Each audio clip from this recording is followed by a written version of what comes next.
Maravilha. Boa noite a todos. É um prazer estar aqui. Inicialmente, eu gostaria de falar que me sinto muito feliz pela presença de alguns colegas do chão da escola aqui. Eu cito o colega Nildo, eu cito a professora Rosimeire, professora de filosofia também.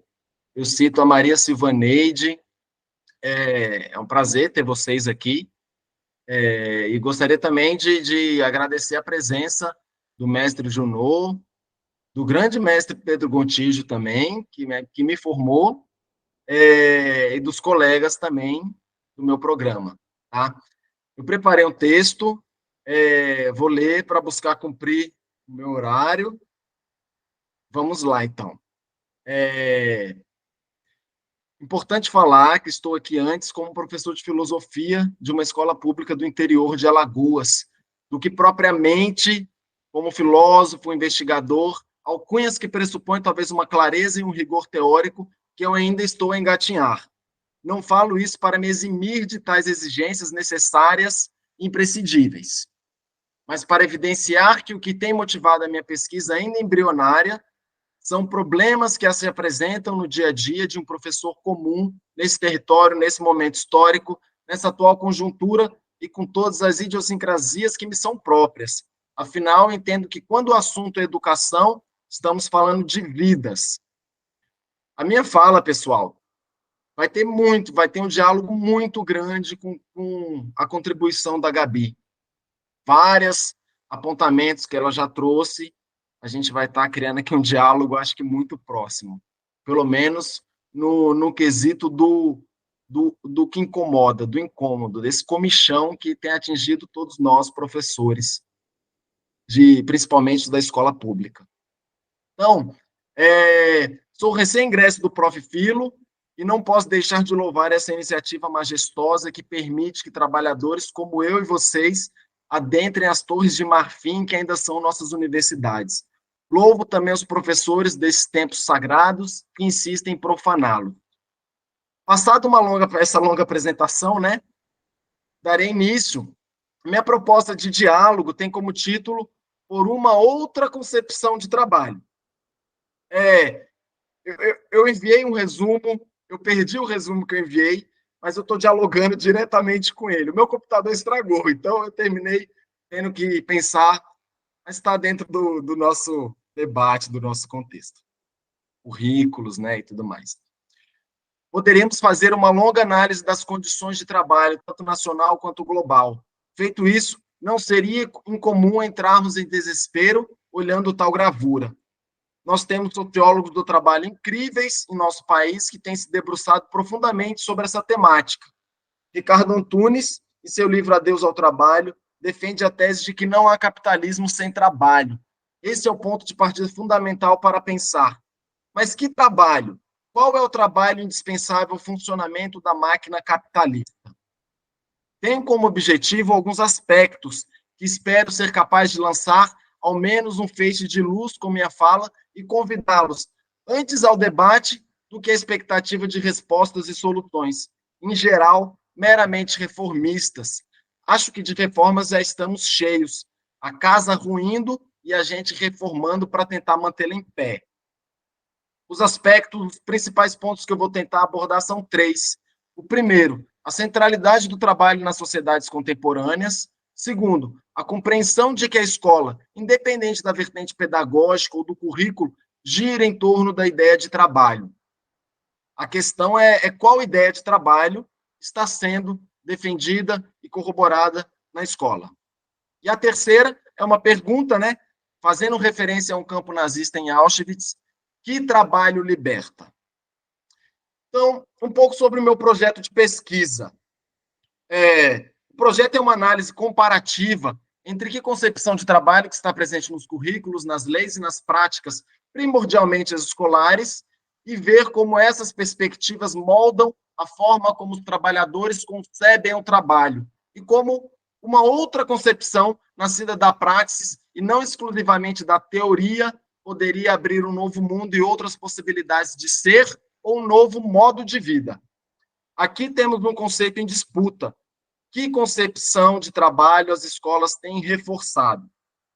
Digo reforçado porque essa concepção não é forjada na escola, nem exclusivamente para a escola.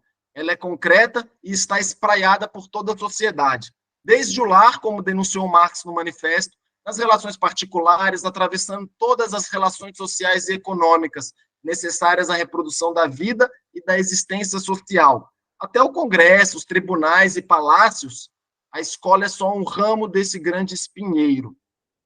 Apesar dos recentes ataques sofridos pela educação escolar, especificamente a pública, eles indicam um potencial irreverente de resistência que reside como força popular nas escolas públicas. Novamente, resistência, né, gente? Gostaria de retomar uma frase que rodou o mundo. Ela pertence a Margaret Thatcher e foi dita em uma entrevista em 1987. A frase é a seguinte: abro aspas para a excelentíssima Dama de Ferro. Mas o que é a sociedade? Não existe essa coisa. O que existe são homens, mulheres, indivíduos e famílias. Fecho aspas. 30 anos depois, é importante contextualizarmos o momento que nos encontramos. Assistimos a acontecer uma reforma trabalhista, trazendo um conjunto muito amplo de flexibilizações, entenda-se precarização às relações de trabalho, reforma da Previdência, teto de gastos e a reforma do ensino médio. Muitas reformas. Para pensar esse momento, quero trazer uma entrevista de Marilena Chaui, que Marilena Chaui deu ao portal Jornalistas Livres em 2017, chamada O Retrato de uma Catástrofe. Abro aspas para Chaui. A grande privatização neoliberal é a transformação dos direitos em serviços que você compra no mercado. Feito esse serviço, você vai precisar de uma ideologia que diga que isso é ótimo. Não existem classes sociais. Cada indivíduo é um investimento que a família faz. O que faz com que cada indivíduo pense a si próprio como uma empresa? Ele é um empresário de si mesmo. Você corrói a classe trabalhadora por dentro. Fecho aspas. Com tal abordagem, desnuda-se o mecanismo sobre o qual opera a lógica neoliberalizante. Sob essa perspectiva, concordo com o professor Luiz Carlos de Freitas, que chama a reforma do ensino médio de reforma empresarial da educação. Em seu livro, que leva o mesmo nome, e citando Diane Ravitch, podemos ler, abro aspas, reforma realmente não é um bom nome, porque os defensores dessa causa não procuram reformar a educação pública, mas transformá-la em um setor da economia. Os grupos e indivíduos que constituem o movimento de reforma de hoje se apropriaram da palavra reforma porque tem conotações positivas. Mas para frente ele continua. As raízes desse movimento têm uma desconfiança fundamental em relação à educação pública e uma hostilidade ao setor público em geral. O movimento de reforma é, na verdade, um movimento de reforma empresarial financiado em grande parte por grandes fundações. Fecho aspas aqui. O trecho citado se refere ao contexto das reformas ocorridas nos Estados Unidos nos anos 2000, no começo dos anos 2000, mas é uma cartilha que foi seguida nos mesmos moldes pelo governo Temer. Se a sociedade do capital, a sociedade de mercadorias, o aparato jurídico burguês só vem a agravar a condição de exploração dos trabalhadores, visto que a busca desenfreada por aumentar o lucro tem por principal obstáculo a valorização do trabalho, enquanto o capital tiver controle ideológico narrativo sobre o poder do trabalho, não será possível nem mesmo conceber uma sociedade emancipada, uma outra sociedade, pois o que teremos será a mesma dinâmica do oprimido que sonha um dia ser opressor. Quando sacrificamos a possibilidade de uma formação mais culturalmente diversa, que amplia a cosmovisão, ou seja, a concepção de como o mundo se organiza do estudante, a concepção do estudante de como o mundo se organiza, em função de um treinamento, seja para um SAEB, que está cada vez mais vinculado à ideia que se constrói de qualidade na educação e os resultados do trabalho do professor, seja para o Enem, que tem a ver com a possibilidade dessa ou desse estudante cursar um nível superior, que tem, por fim, ela ter um emprego melhor. Quando não está diretamente evidente, o trabalho permeia o processo de escolarização. No ensino médio, falamos muito de competências socioemocionais e tudo mais. em última instância, para que o estudante se torne um agente mais produtivo.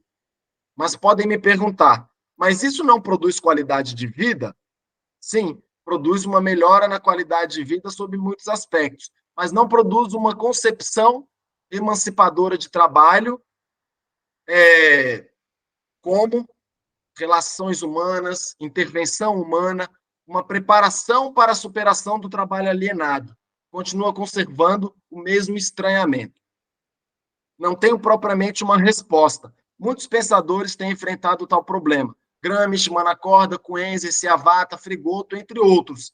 Não compactuo, pessoal, com a profissionalização precoce da juventude, em especial da mais necessitada.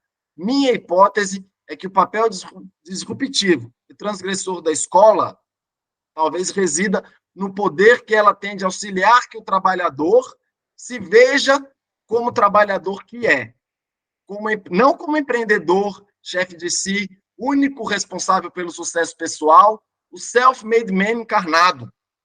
Nenhuma dessas perigosas armadilhas que destroem a possibilidade da construção de uma comunidade em oposição à massa amorfa. Por mais que o modo de vida capitalista tente negar, a condição de classe do trabalhador é concreta, não depende meramente de uma concepção de mundo, mas o trabalho o trabalho em sala de aula com a questão da ideologia e da concepção da consciência de classe me parecem como possíveis pistas, e no rastro dos pensadores há pouco citados, tudo isso não pode se dar de forma puramente abstrata, ou seja, apartada da realidade concreta que permeia a vida e sua reprodução em uma sociedade capitalista como a nossa. Nessa linha, gostaria de citar o professor Luiz Carlos Freitas. Abro aspas para ele. Os processos e vivências dos espaços da escola ensinam não apenas a aprendizagem formal em sala de aula, mas a própria gestão escolar vivenciada pelos jovens é um importante processo de constituição da personalidade e da sociabilidade. Se estamos compromissados com a democracia, todos os espaços da escola devem permitir a vivência da democracia, devem chamar os alunos para a participação em seu coletivo, permitindo o desenvolvimento de sua auto-organização e seu envolvimento com a construção coletiva, com espírito crítico. O mesmo processo, fecho aspas, o mesmo processo educativo ocorre se a escola se torna um espaço de competição, de concorrência, de opressão, se temos professores e professoras em condições ruins de trabalho que necessitam competir entre si, se temos sistemas de meritocratização, ranqueamento e hierarquização entre professores e estudantes, a sociabilidade vai sendo moldada dentro dessa mesma lógica. E é assim, citando novamente Freitas, abro aspas, reproduz-se nos sistemas educativos o mesmo conceito de sociedade que a nova direita assume para seus propósitos elitistas, o darwinismo social, a lei do mais forte, em uma proposta de sociedade orientada ao livre mercado competitivo. Fecho aspas aqui. A ideia de trabalho perpassa toda e qualquer ação humana no mundo. Com o capitalismo não deixa de ser diferente. O trabalho continua a ser imprescindível, o que acontece é o encobrimento desse princípio ontológico, onde a classe trabalhadora deixa de perceber que ela é a responsável e a agente do ser do mundo humano como é. Esse é o trabalho alienado. O próprio ser do sujeito é fraturado. O problema não é o trabalho que torna o humano o animal, mas o trabalho alienado que no capitalismo se torna exatamente o fator de desumanização, coisificação do humano. Dentro de tal abordagem, não nos cabe aqui assumir uma proposta ingênua de que, reformando, criando melhores condições de acesso e permanência, estaríamos transformando a estrutura social a partir da educação. O mapa educacional que faz Mesaros é muito esclarecedor. Aqui eu abro uma breve aspas para ele. Poucos negariam hoje que os processos educacionais e os processos sociais mais abrangentes de reprodução estão intimamente ligados. Consequentemente, uma reformulação significativa da educação é inconcebível sem a correspondente transformação do quadro social no qual as práticas educacionais da sociedade devem cumprir as suas vitais e historicamente importantes funções da mudança, de mudança. Eu repito, as práticas educacionais da sociedade devem cumprir as suas vitais e historicamente importantes funções de mudança. Dentre essas funções, eu gostaria de chamar a atenção para uma, que é retirar o véu que encobre a indispensabilidade do trabalho humano e os modos pelos quais se dá a sua exploração. Não trouxe o conceito de politecnia até o momento, mas eu gostaria de fazer uma citação a partir das palavras de Fernando Fidalgo e Lucília Machado, que o definiram no dicionário da educação profissional. Eles dizem o seguinte: politecnia refere-se a um conceito central do pensamento pedagógico que toma o trabalho como princípio educativo. Ele compreende uma avaliação crítica da visão pragmática e instrumentalista das relações entre educação e trabalho e do dualismo entre ensino geral, acadêmico e ensino profissional, que seriam expressões da divisão social do trabalho. Do conceito de politecnia, surgem propostas sobre a formação unilateral a partir da integração e prática da cultura geral e tecnológica e das diversas dimensões do processo educativo, seja intelectual, tecnológico, físico, estético, ético, lúdico e etc. Isso não significa ensinar tudo, mas orientar o processo de ensino-aprendizado pelo princípio ontológico da totalidade. Fecho aspas. A proposta, então, pessoal, é recolocar, perceber que a escola, pensar a escola como um ambiente de trabalho e que as relações estabelecidas na escola, elas ensinam para além do currículo. As relações que estão estabelecidas na praxis educativa, na praxis escolar, elas estão educando também, elas estão socializando. E aí, para finalizar, eu vou deixar com uma pergunta. Eu entendo que devemos nos perguntar, tá? Que educação interessa aos nossos alunos, entendendo-os como classe trabalhadora, ou como diz Antunes, classe que vive do trabalho. Que educação esses indivíduos devem ter acesso, visto que a educação é um direito garantido, né? Por essa lei, por essa nossa legislação, por essa nossa... Eu encerro aqui e abro para os colegas, talvez eu tenha corrido um pouco mais, e agradeço novamente a todos que se disponibilizaram a vir. Obrigado. Muito obrigado, Yuri. O Yuri terminou com 3 minutos, é bom que sobra para o debate, né? Eu vou já abrir, eu não vou ficar toda vez abrindo para o debate, fazendo a pergunta primeiro, lógico, né? Me aproveitando do privilégio. Vou passar para o professor Dalton e deixar vocês à vontade no chat também para se manifestar, tá bom, gente? Dalton? Boa noite, né, França. Boa noite, Yuri. Né, parabéns aí pela sua apresentação, né? Saudações também para o professor Pedro, professor Junô, né, que já vi colegas aí de longa data, e aos demais também, hein? Muito prazer. Esse tema, Yuri, é muito caro, porque eu sou professor na Unirio, da pedagogia, além de trabalhar com as disciplinas, né, de filosofia da educação, eu também atuo na área de trabalho e educação, que é uma disciplina obrigatória aqui, tanto do presencial quanto do à distância. E essa discussão é muito importante. E eu tento trazer essa questão da polêmica, né, sobre o trabalho e a educação e a educação para o trabalho, para o campo, como diz o professor Junô, feto e complexo da filosofia, do ensino de filosofia, né, Junô? E aí eu queria te ouvir um pouco mais sobre esse aspecto e pegar justamente no final da sua fala sobre que o trabalhador exerce um trabalho alienado, né? E aí lembrar uma fala da Cássia Kinsey, para o qual ainda ele tem que ser educado. Então, como que a escola atua para a formação do trabalho alienado, né? Para exercer esse trabalho.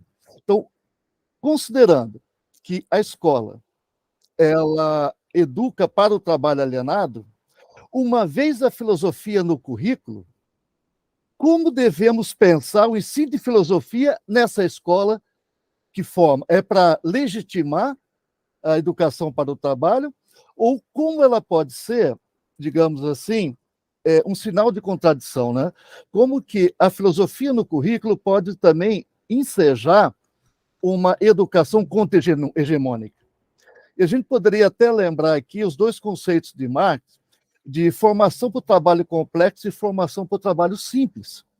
Quer dizer, que a gente entende que a formação para o trabalho complexo na sociedade é mais dirigida para os filhos da burguesia, que vão ocupar os cargos de direção.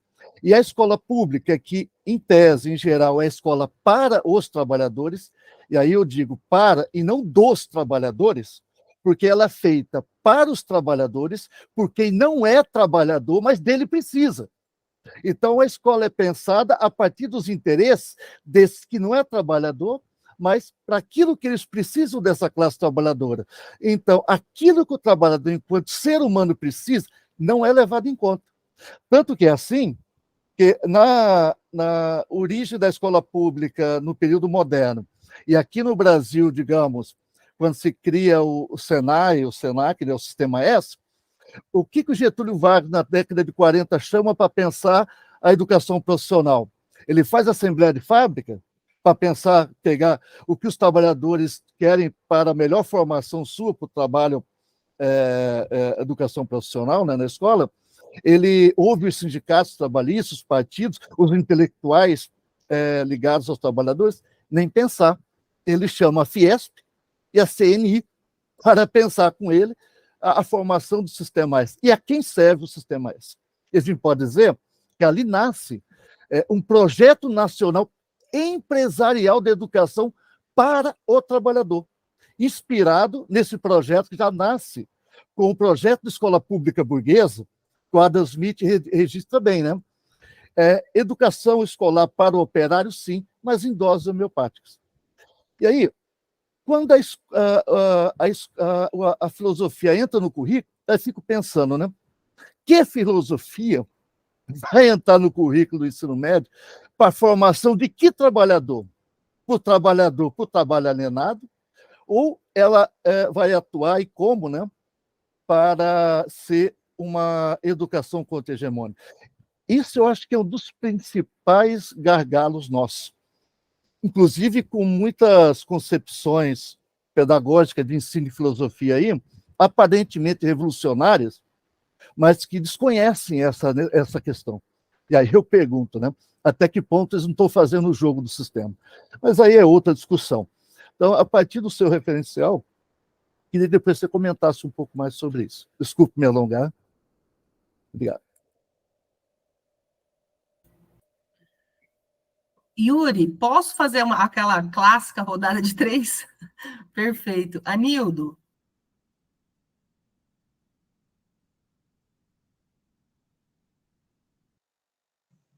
Ok. Professora Estão me Anildo. ouvindo? Olá, olá, olá. Estão me ouvindo?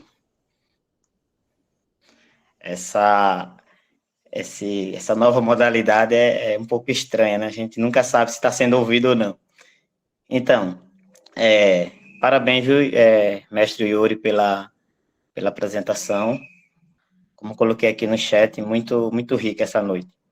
Então, a preocupação enquanto cidadão é geral, né? O Yuri colocou aí nos aspectos, inclusive globais, mas eu vou ficar não querendo ser restrito, mas eu vou continuar mergulhando aí, traçando a questão da escola, né? Então, eu lembro de uma leitura que eu fiz, acho que ano passado, do Bernardo Charlot, né, do saber e as práticas pedagógicas, algo assim, mais ou menos, e ele traz essa relação pertinente entre trabalho e escola, né? Faz algumas críticas em relação, coloca alguns posicionamentos com relação à ausência de a gente trazer, inclusive, esse tema trabalho para a escola, né? Como a temática de Yuri coloca aí, né? Esse tema emancipador. E eu gostaria, Yuri, de que você comentasse um pouco de como trazer para o chão da escola, para a nossa prática, para o dia a dia, para discutir com nossos jovens, principalmente os nossos meninos, nossos estudantes do ensino médio, como trazer esse trabalho com um sentido para o lado do lazer, sem essa tanta obrigação com o trabalho, né? Porque existe essa diferença da questão do trabalho e do emprego, mas como trazer sem carregar esse sentimento de obrigação, trazer algo mais voltado para a questão do sentido, né, do lazer. Inclusive, o Charlot coloca, né, no sentido a relação do trabalho com o lazer e com uma prática que traga um sentido e que distancie essa obrigação no dia a dia, né? Eu queria que você falasse um pouquinho com relação a esse sentido na escola, trazendo um pouco mais do trabalho com relação ao sentimento de prazer e de lazer, por que não? Obrigado, professor Anildo. E gostaria de passar o Alisson, e nós depois mandamos para Yuri complementar. O Alisson, nos ouve? Boa noite. Estou conseguindo me ouvir? Tá, né? Eu só não vou conseguir ligar a câmera. Boa noite a todos. É um prazer ouvir o companheiro Yuri, que é um companheiro do mestrado profissional aqui em Pernambuco, e também ouvir uma discussão tão rica e pertinente do ponto de vista de pensar as relações entre a educação, o ensino de filosofia e o trabalho docente, né? Então, quando a gente pensa educação, pensa a escola, né, Yuri? A gente pensa uma instituição que é produto do Estado moderno, racional, burocrático, né? Que é o que Weber diz, que é um Estado burguês, né? Então, pensar as relações da escola com o trabalho alienado, que é um tema pertinente, porque na minha dissertação, eu tento pensar quais são as relações desse trabalho que forma a mão de obra barata, como o Yuri apontou bem, que tem muitas vezes, essa finalidade ideológica com as relações do que a gente está vivenciando hoje com a BNCC, né? Que muitas vezes toma como sinônimo cidadania como mão de obra e consumo, né? Formação de consumidores, né? Que é algo que a gente encontra em diversos momentos sendo citado na BNCC. Então, acho que a pergunta para o companheiro era como é que ele pensa essas relações desse conceito de trabalho alienado, né? Desse trabalho que se torna um desprazer no capitalismo, que até alguns autores vão dizer que, olha, esse é até mesmo irreformável, né? Como diz Mesários, né? É irreformável pensar uma emancipação pela educação, tendo em vista a sua relação com o capital, né? Que tudo que toca transforma em mercadoria, né? O quanto é que a educação já foi transformada em mercadoria. Eu acho que essa é a discussão aqui, o eixo principal do que Yuri está trazendo. Então, eu deixo assim essa questão. O que é que a gente consegue perceber desse trabalho alienado que está apontando na BNCC atual, que a gente está tanto tentando ou revogar ou pelo menos mudar, porque o que está dado é muito ruim, né? Isso a gente já sabe. Então é isso. Aqui fica um forte abraço para todo mundo e espero que tenha contribuído também com a discussão. Obrigado, Alisson, com certeza. Yuri, já vou mandar direto, porque é muita coisa para você pensar com a gente aqui. Agradeço a todos mesmo. E saibam que serve muito mais para o processo de refletir o que eu venho pensando do que propriamente ter respostas. Mas vamos lá, o professor Dalton, né?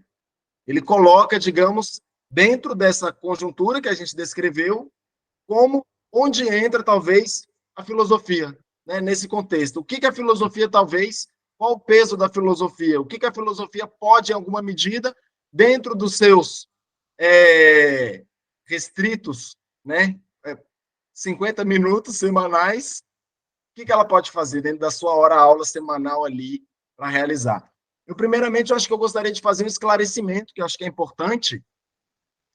Quando eu pensei esse projeto de pensar o trabalho, na escola surgiu nesse contexto de reformas, no qual nós tivemos a inclusão dos itinerários formativos, né? E sendo que um dos itinerários é o profissional tecnológico, que colocava como, inclusive, esse como sendo necessário, ele tem que ser ofertado, ou seja, as escolas precisam ofertar essa educação profissional. Frente a toda a redução de todos os outros saberes, eu comecei a pensar, começou a me incomodar, a filosofia perde espaço para que o estudante, para que o aluno e a aluna comece a receber uma preparação para exercer determinada profissão. Na forma como vem se configurando no Brasil, a gente vê que é uma formação precarizada. Primeiramente, né, porque as escolas públicas, no atual momento, elas não têm condições de ofertar uma educação pública, profissional. Mal a gente consegue ofertar uma educação de ensino médio regular de qualidade.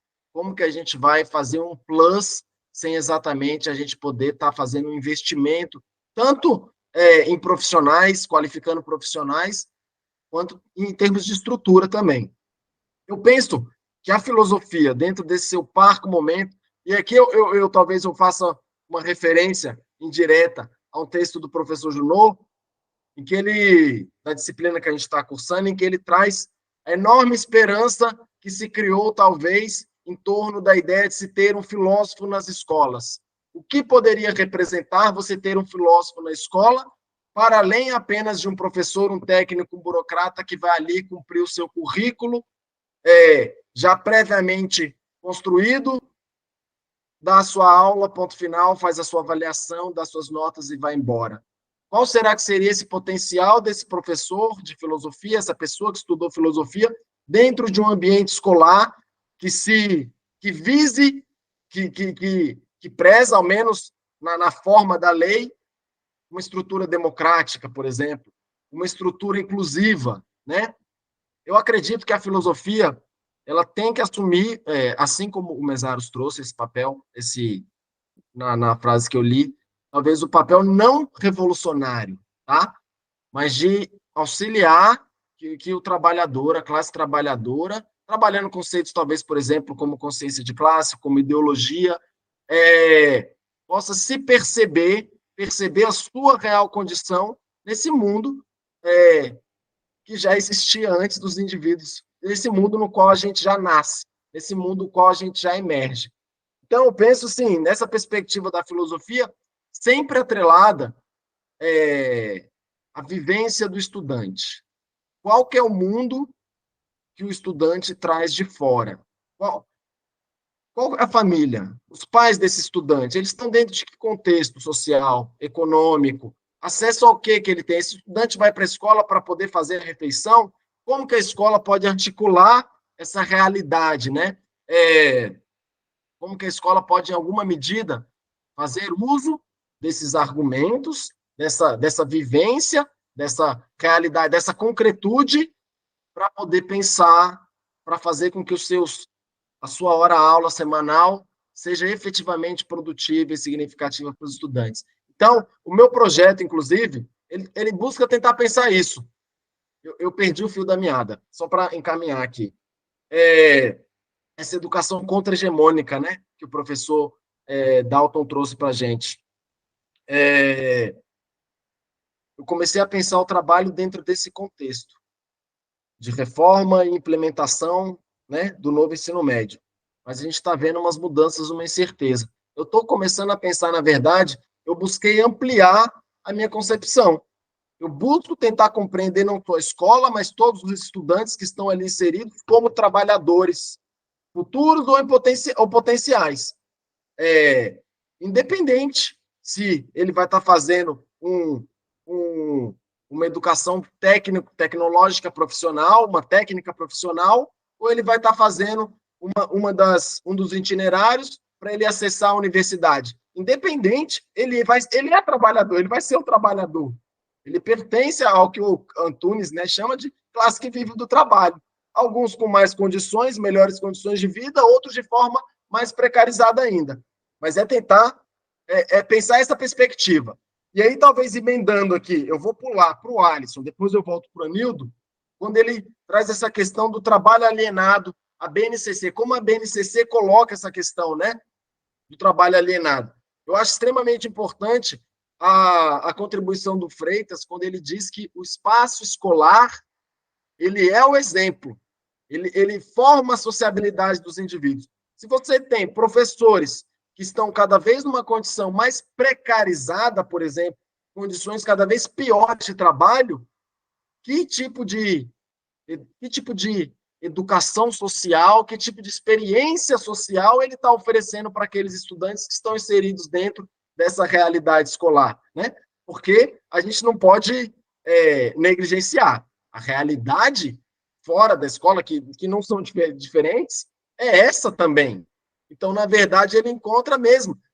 Talvez o aspecto contra-hegemônico da escola seja essa possibilidade de apresentar, por meio da prática docente, inclusive também, outras formas de se experienciar as relações humanas, para além de uma relação mercadológica, para além de uma relação em que você reivindique, objetifique os indivíduos em função do que ele tem a te oferecer em vista de um lucro ou algo parecido.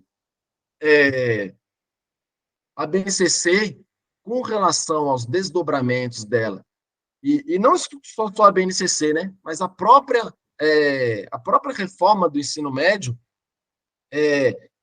toda essa perspectiva do empreendedorismo, né, todo esse ideário da concorrência, todo esse sistema que vem se construindo de avaliação, ranqueamento, inclusive o exemplo de Sobral, né, o Freitas cita muito bem no texto dele, vamos dar bônus bônus salarial para aqueles professores que conseguirem, em alguma medida, bater a meta, como se a meta fosse algo que dependesse exclusivamente da ação e da intervenção docente, como se a gente não tivesse um conjunto muito mais complexo de relações sociais que adentram a escola, que, na verdade, arregaçam os portões da escola, e que foge a qualquer possibilidade, muito mais fortes do que qualquer intervenção docente, né? A gente vive essa realidade, nós, de escolas públicas, a gente vive essa realidade efetiva do estudante, que a primeira coisa que ele come é na escola